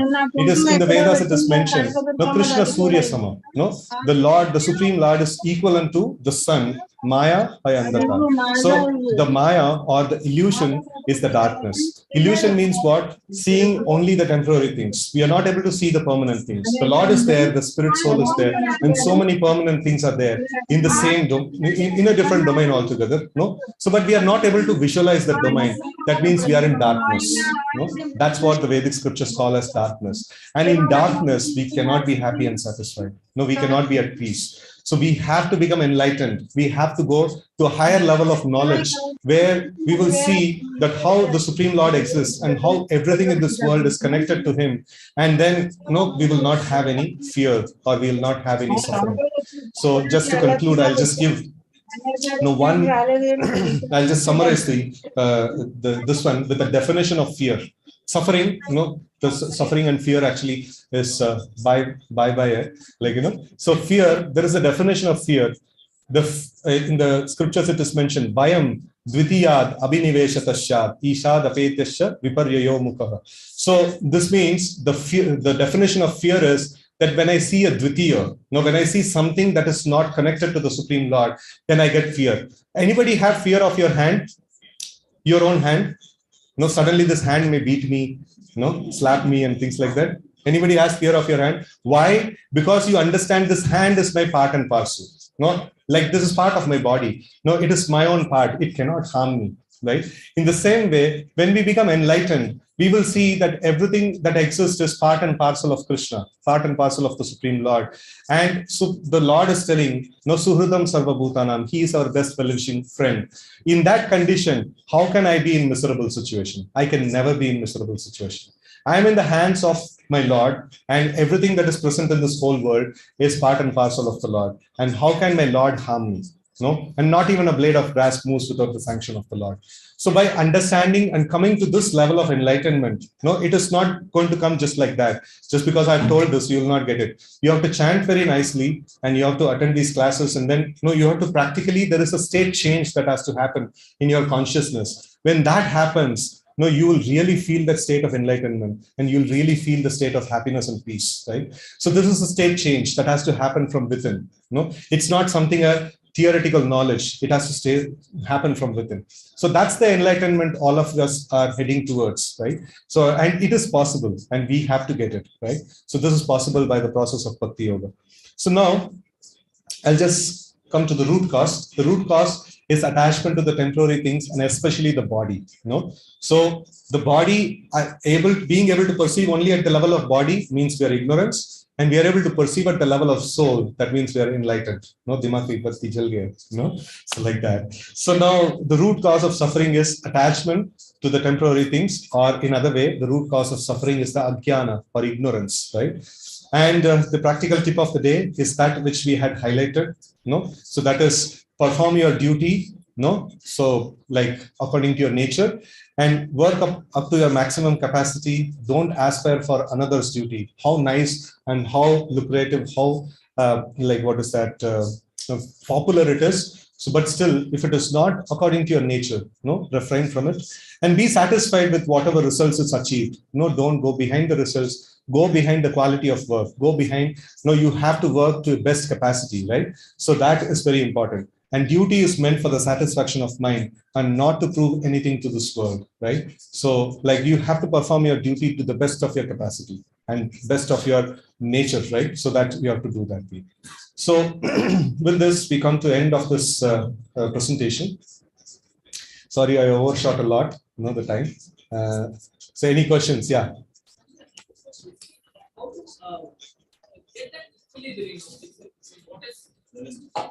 Hare Krishna. So basically, the question is how to balance actually our life, say spiritual versus material, because say maximum capacity, because it's, companies they try to exploit, right? And on a practical level. So how to achieve that balance?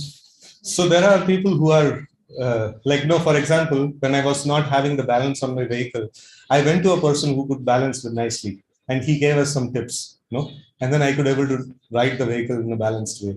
So that's why, Arjuna, such a great warrior, he was not able to balance at that point in time. It's not one tip, one theoretical tip can enable you to balance very expertly. So this is a tip that we have given. But even this tip, it's not going to work when we are in difficult time, right? So we always needs to have a very good company, very good network of people who are quite nice, who are striving to live a balanced life, right? So in that way, we will get the exact tip, at the exact time, right? So it is very nice that it's an ironical thing. All that nice thing that we actually note down, will not work, or our intelligence will not work exactly in the time of crisis. It's almost always seen in the time of crisis, we always need an external support. We always need an external support. So, be connected in the network of devotees, and then there are many wonderful people here, who are actually even in fact the people who are putting up this event here. So they are holding big positions in the corporate, and they are taking time out, and they are doing the service of conducting these classes and things like that. So very effectively they are balancing their family, their work, and their service, the service to the community and things like that. So this is something very personal. Every person, it is very, very personal, and be connected in the network of devotees, and you will get amazing tips from time to time, right? Hare Krishna. Any other question? Hare Krishna Prabhuji. Okay. मेरा ये प्रश्न है कि अगर मनुष्य जीवन देना ही बंद कर दे तो if we stop to That's an amazing question. Very amazing solution. मनुष्य जीवन जीना ही बंद कर दे, like quitting the body, right? Committing suicide. Japan में क्या हो रहा है? Everyone is in old age. तो एक तरीके से dying country इसको कहा जाता है. तो अगर भारत में ऐसा solution रहा है तो जीवन देते ही क्यों? Yeah, amazing solution, no? So see, the problem comes from us. Better kill us. We'll be all the problems will be solved. The problem is that we cannot kill the soul. The soul will take tata dehantara praptir dhiras tatra namuhyati. We will take another body and we'll again suffer. And you'll take another body and you'll suffer. And the problem here is, it's just like in the jail, there is a lot of problem. The jailer is giving so much of punishment. The solution is escape from the jail. And the next time you are caught, you are going to get double punishment. You're going to get double punishment. So that's why suicide is considered to be a adharmic activity. So when we commit suicide, we will get another body. And in that body, we are going to have already bechara suicide kiya because there is so much of problem in life. And because he committed suicide, he is going to get double problem in next life. It's serious problem. Right? प्रभुजी मेरा ये प्रश्न नहीं था. मेरा ये प्रश्न था कि अगर हम जीवन देना ही छोड़ दें, जैसे for example, even if you don't give birth to the child, you cannot stop the law of nature. Krishna has, here you see, in Bhagavad Gita also Krishna says that, you invent all contraceptive methods, you do all sort of things, or you don't even mix with the opposite sex, whatever it is, you try your best. Living entity comes into this world by the God's sanction. And living entity dies because of God's sanction. You can do any circus you want. You cannot meddle with the God's, God's plan, right? So Japan is an aging country. Let it age and die off. Maybe that's also God's plan. But we cannot, as a whole, we cannot stop giving birth to children. It's not possible. So this is like God's mechanism. He will find some way to create something. Right? Janama Mrityu Jara Vyadhi, beyond our control.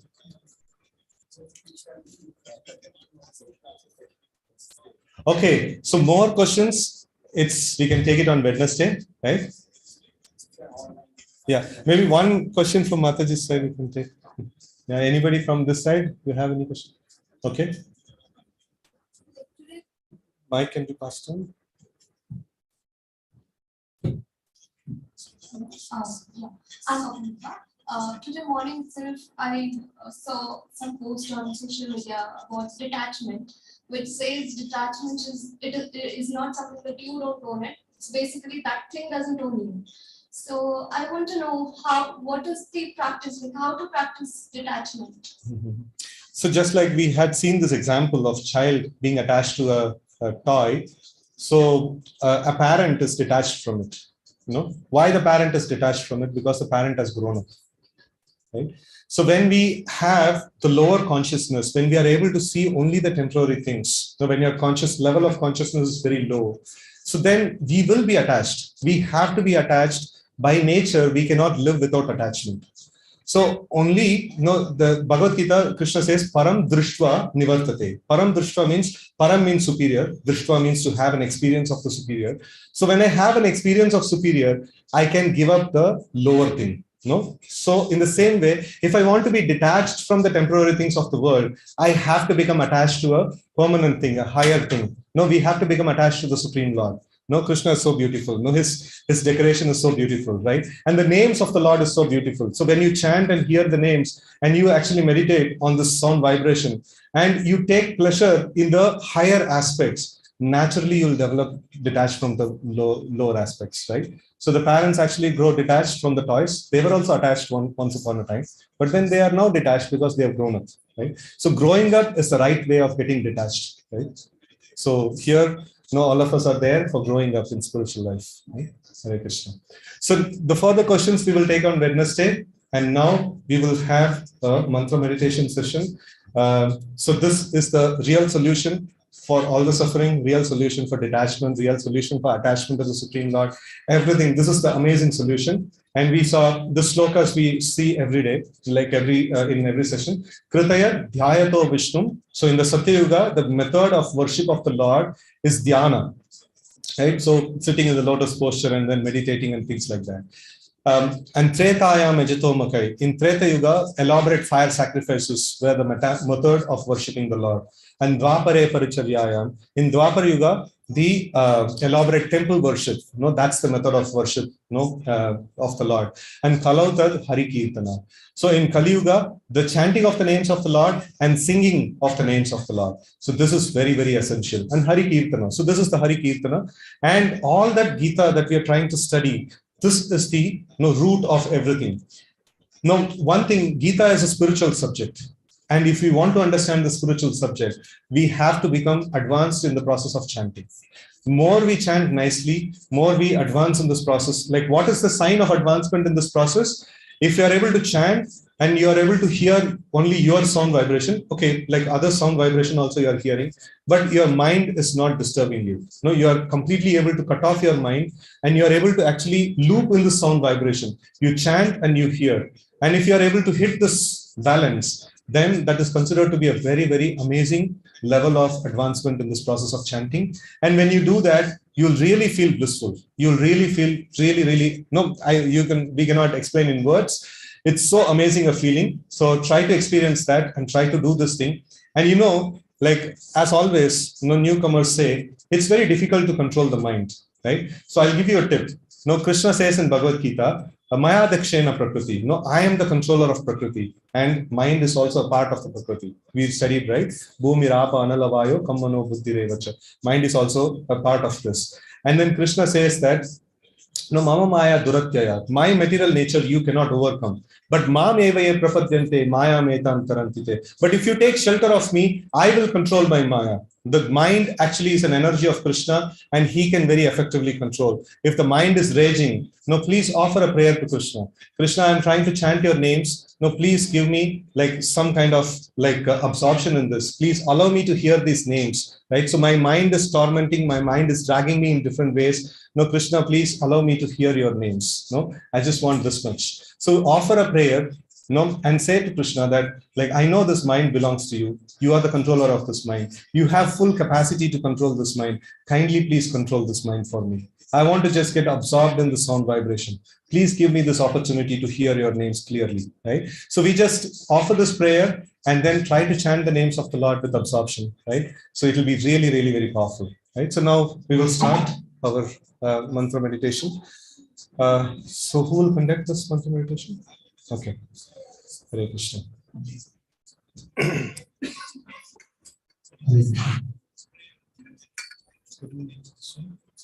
Zoom.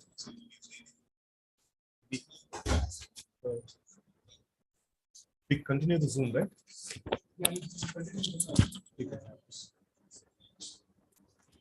Hare Krishna. Hare Krishna. So,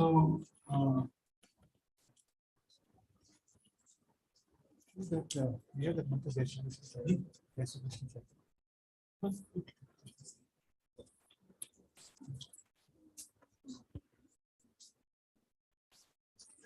So, as for the class, we first chant this mantra, and after that we start Hare Krishna. So, all chant together.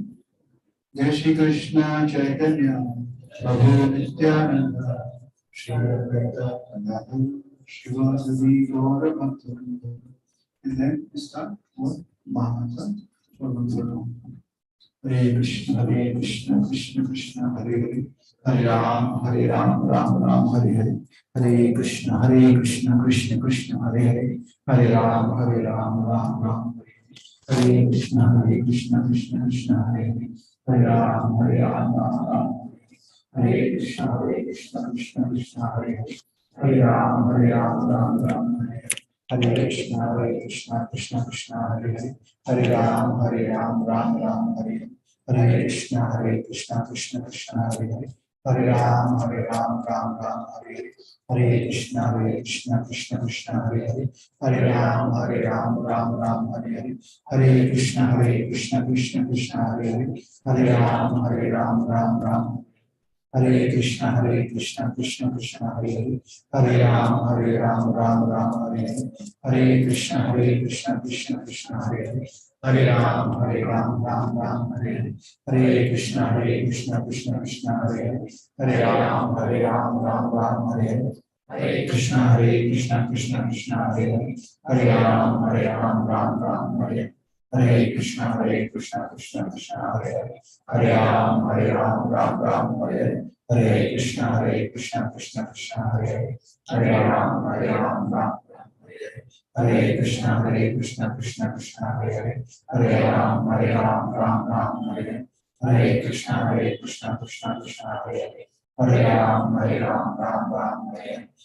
Krishna, Krishna Krishna, Hare Hare, Hare Ram, Ram Hare Krishna, Krishna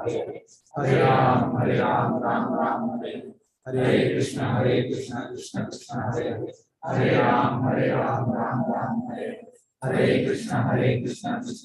Hare Hare, Hare Ram, Ram Hare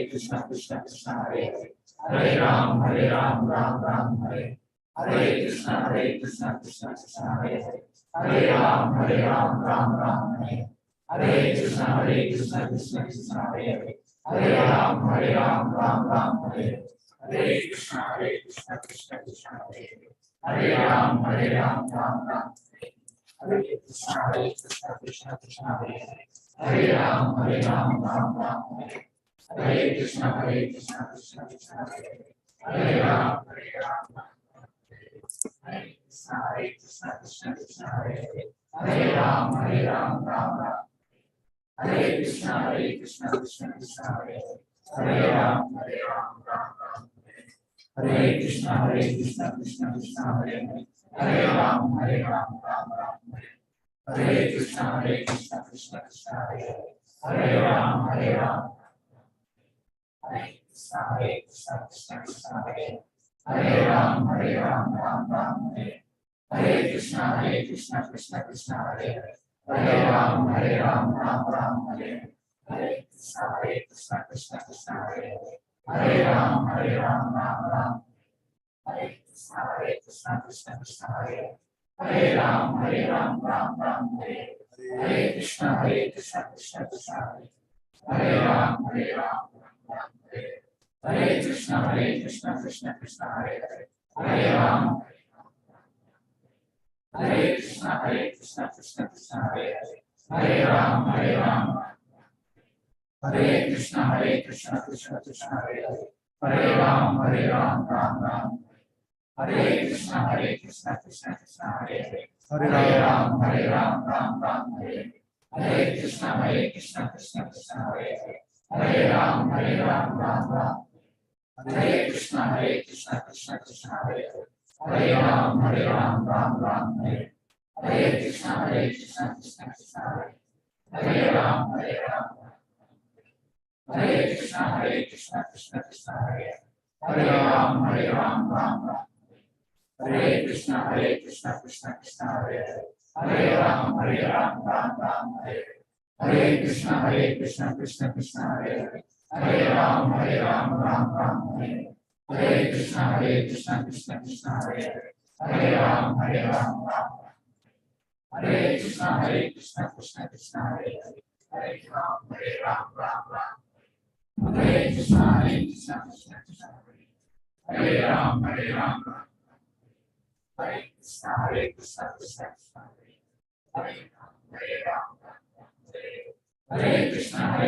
Krishna Krishna, Hare Ram, Hare Krishna, Krishna Krishna, Hare Hare,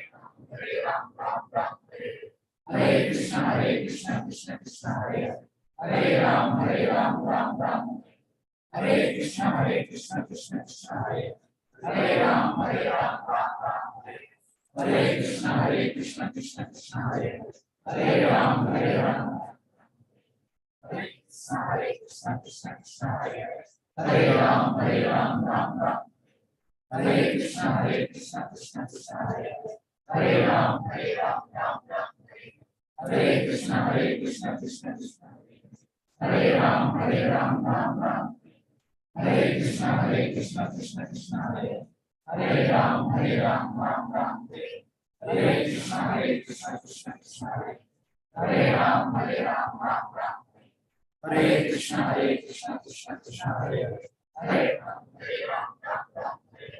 Hare Krishna, Krishna Krishna, Hare Ram, Ram. Hare Krishna, Krishna Krishna, Hare Ram, Ram. Hare Krishna, Krishna Krishna, Hare Ram, Ram. Hare Krishna, Krishna Krishna, Hare Ram, Ram. Hare Krishna, Krishna Krishna, Hare Ram, Ram. Hare Krishna, Krishna Krishna, Hare Ram, Ram. Hare Krishna, Krishna Krishna, Hare Ram, Ram. Hare Krishna, Krishna Krishna, Hare Ram, Ram. Hare Krishna, Krishna Krishna, Hare Ram, Ram. Hare Krishna, Krishna Krishna, Hare Ram,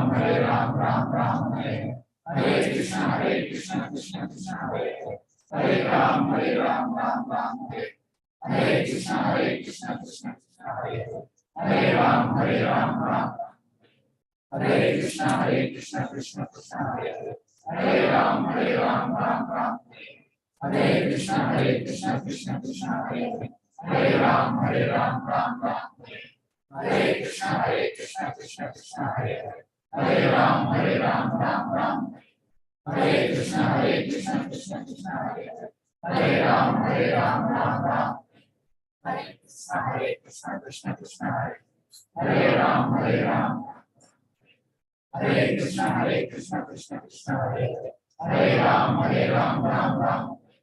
Hare Krishna, Krishna Krishna, Hare Hare Ram, Ram Ram, Hare Hare Krishna, Krishna Krishna, Hare Hare Ram, Ram Hare Hare Krishna, Krishna Krishna, Hare Hare Ram, Ram Hare Krishna, Krishna Krishna, Hare Hare Ram, Ram Hare Hare Krishna, Krishna Hare Hare Ram, Hare Krishna, Krishna Hare Hare Ram, Ram Hare Krishna, Krishna Hare Hare Ram, Hare Krishna, Krishna Hare Hare Ram, Hare Krishna, Krishna Hare Hare Hare Krishna, Krishna Hare Hare Ram, Hare Krishna, Krishna Hare Hare Ram, Hare Krishna, Krishna Hare Hare Ram, Hare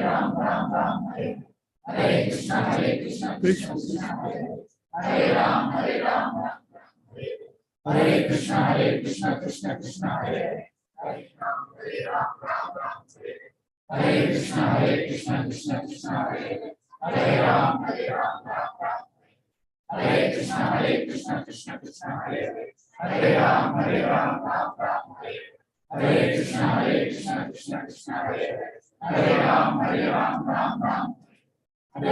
Hare Krishna, Krishna Hare Hare Ram, Hare Krishna, Krishna Hare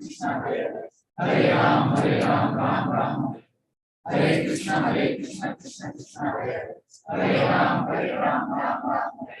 Hare Krishna, Krishna Hare Hare Ram, Hare Krishna, Krishna Hare Ram, Hare Krishna, Krishna Hare Hare Ram, Hare Krishna, Krishna Hare Hare Ram, Hare Krishna,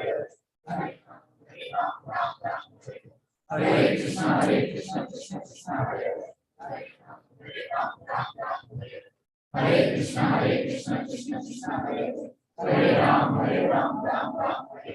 Hare Krishna, Krishna Hare Krishna, Hare Ram,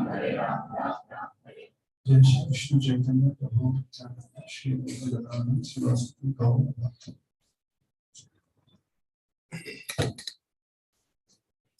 Hare Krishna, hope you could able to give a good try of this mantra meditation.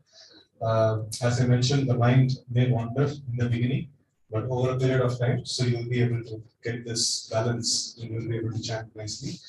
And also, just an announcement. So tomorrow at 6 o'clock in the same place, so we have a program for the youths, actually unmarried boys. So we have 3 sections of programs basically. Like this is a common program that's happening. So later on, like we have the families are counseled in a different way. And the unmarried girls, they have a different duties to perform. So they are counseled in a different way. And then the boys, so they have their own association and stream of programs. So tomorrow is one such program, like where the unmarried boys, so like they have a program at 6 o'clock tomorrow here in this place. So those of you belong to that category, so you can try to attend the program as well. Hare Krishna. Hare Krishna. So now we have all the kids already here. So I request all the kids to come forward and we clap for them.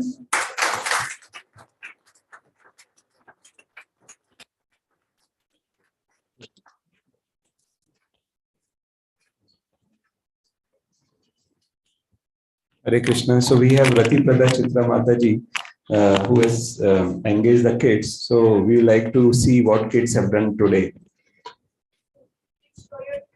Hare Krishna. You want mic? Hare Krishna, Krishna Krishna, Hare Hare, Hare Rama, Hare Rama, Rama Rama. So what did you draw today? Varaha. Very nice, very nice. What more? Did you learn something? A story about Varaha? Very nice. What else? That's all? Which shloka? Okay, you will recite? Come, please come this way. Krishna, Dehinosmen yata dehe, Kaumaram yavannam jara, Tada dehantara prapte, Dhirastattana muhyati. Very nice. Hari bol. Someone else would like to recite? Come. She will recite, she will tell the translation. Hare Krishna, Dehinosmen yata dehe, Kaumaram yavannam jara, Tada dehantara prapte, Dhirastattana muhyati. Hari bol. So you, Sharanya will read the translations. As embodied soul continuously passes in this body from boyhood to youth to old age, the soul similarly passes into another body after death. A sober person is not bewildered by such a change. Hare Krishna, Hare Krishna. Thank you very much, Mataji, for engaging kids. It's so nice to see from very young age, these kids are taking some active interest in the spiritual life. You want to recite something? Okay. Yatra Yogeshwara Krishna, Yatra Partha Dhanurdhara, Tatra Shri Vishnu, Dhruva Mitir Maga. Hari bol. What's your name? Alicia. Alicia. Alicia. Hari bol. Hare Krishna. A special clapping from Alicia. Hare. So next we will have Gita, Arati. So we request all of you to face towards the Lordships. And today we have a very special guest, Madhumati Pushkarni Mataji. She is an assistant dean in RV University, and she is a very senior devotee, and she has kindly accepted to today lead the kirtan for all of us. So we are very fortunate to have Mataji with us. Hare Krishna.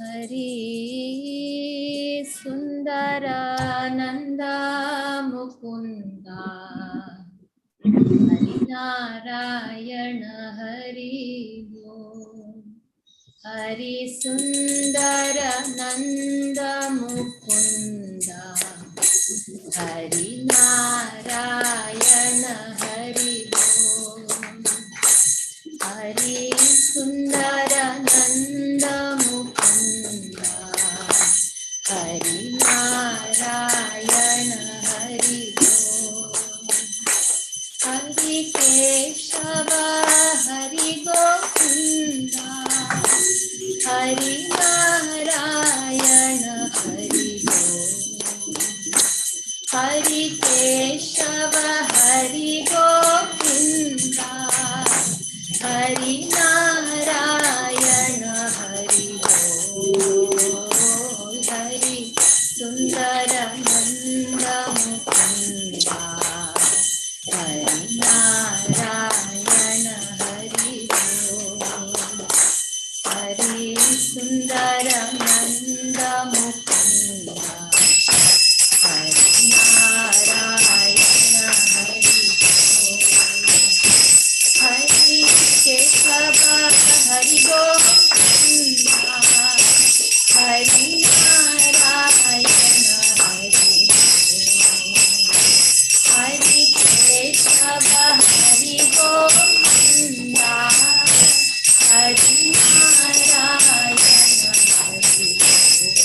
Krishna, Hare Krishna,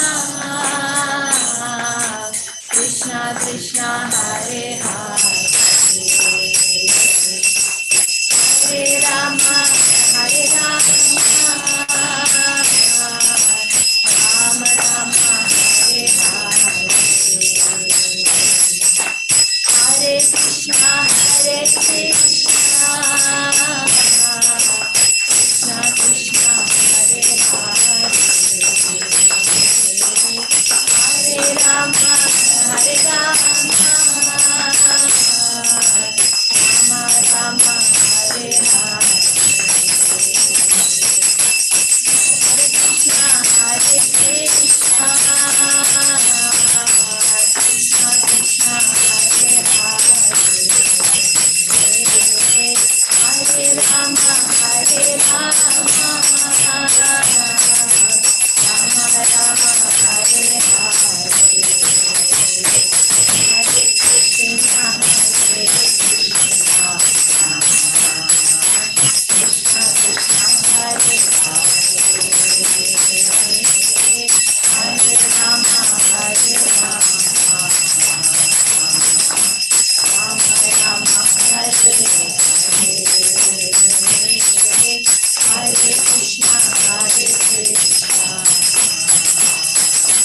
Krishna Krishna, Hare Hare, Hare Rama, Hare Rama, Rama Rama, Hare Hare, Hare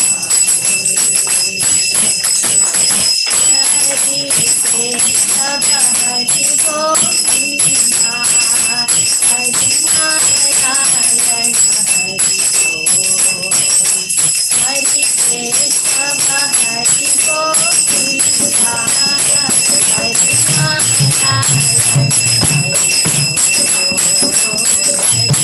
Hare, Hare Rama, Hare Rama,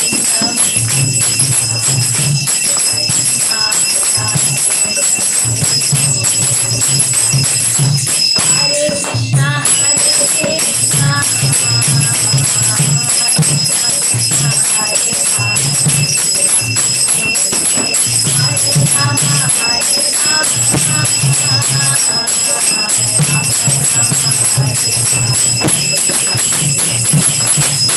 Krishna, Hare Krishna, Hare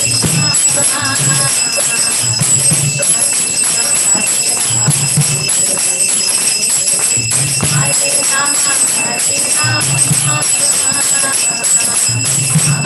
Rama,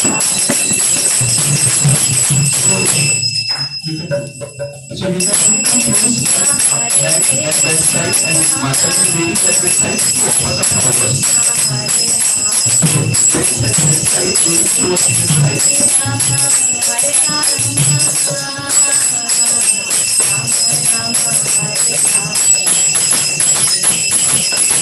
Hare Krishna, Hare Krishna, Hare Rama, Hare Rama, Rama Rama, Hare Krishna, Hare Krishna,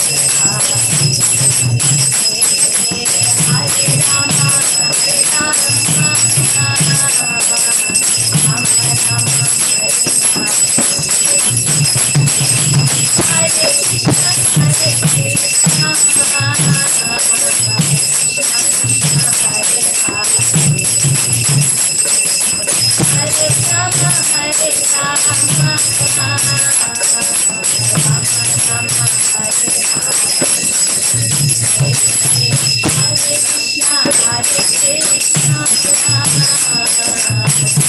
Krishna, Hare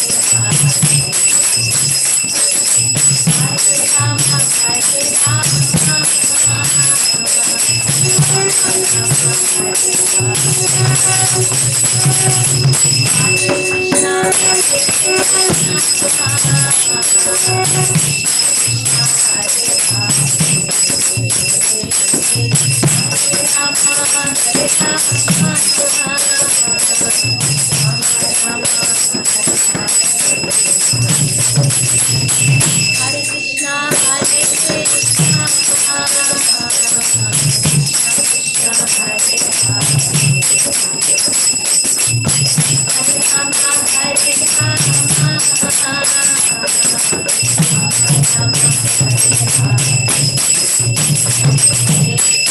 Krishna, Hare Krishna,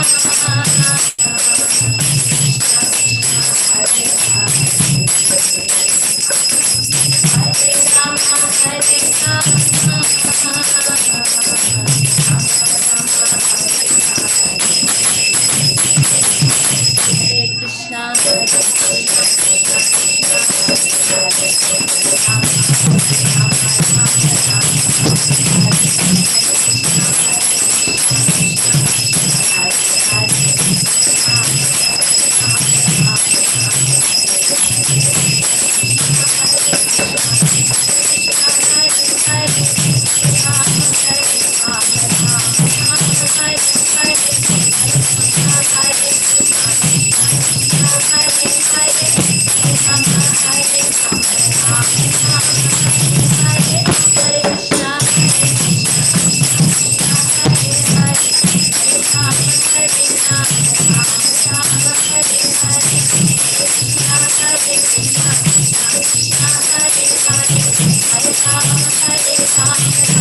Hare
Hari Sundarananda Mukunda Hari Narayana Hari Bol Hari Sundarananda Mukunda Hari Narayana Hari Bol Hari Keshava Hari Govinda Hari Narayana Hari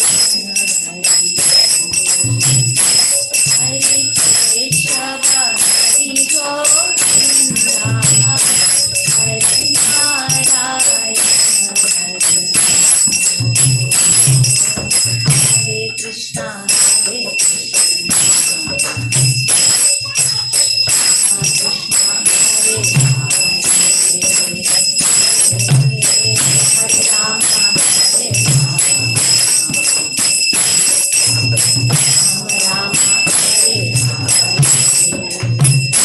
Jaya Prabhupada